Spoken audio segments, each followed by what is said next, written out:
और हमारे यहाँ तो भागवत की दक्षिणा लेने का भी विधान नहीं है। वृत्यर्थम नेव भुंजीते प्राणे कंठगते रपि। एक पद्मनाभ दास जी कानपुर के रहने वाले थे, कथा कहते थे, तो वल्लभाचार्य जी ने उनसे कहा था कि वृत्यर्थम नेव भुंजीते प्राणे कंठगते रपि, यदि तुम्हारा प्राण कंठ पर भी आ जाए तो ब्राह्मण को भागवत की दक्षिणा तय नहीं करनी चाहिए। पेड़ के नीचे जितने फल गिर जाएं, जितने पत्ते गिर जाएं, वही हमारे हैं। जो फल अपने आप स्वतः गिर जाए वो सन्यासी का फल है। उसी प्रकार से जो भी यजमान अपनी स्वेच्छा से हमको भागवत की दक्षिणा दे देता है, हम उसी को, अगर हमने ब्राह्मण को, अगर हमने भागवत की दक्षिणा तय कर दी तो ये तो एक सीधा का सीधा व्यापार हो गया। ये तो भागवत की दुर्दशा हो गई।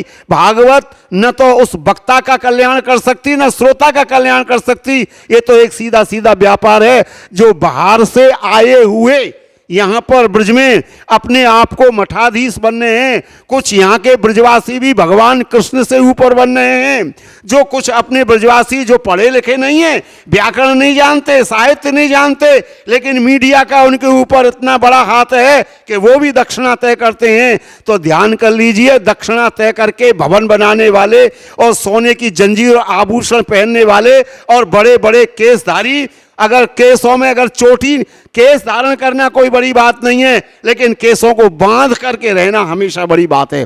कौन केसों को बांध रहा है, कौन चोटी बांध रहा है, ये सब अधर्म के मार्ग हैं।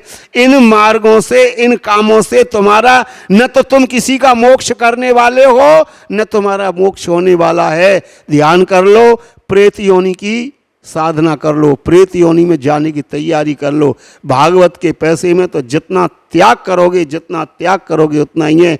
मैं प्रमाण सहित कह सकता हूँ, कोई भी आ जाए, कोई भी पत्रकार आ जाए, मैं बताऊंगा, हम 300 साढ़े 300 साल से हमारे पूर्वज कथा कहते रहे और आज भी हम सुदामा ही समझो आज के युग के। और न हमें इस बात का कोई अफसोस कि हम पे धन नहीं है या हमारे पास में भवन नहीं है। हमें जरूरत भी नहीं है, हमें आवश्यकता भी नहीं है। जय जय श्री हरि।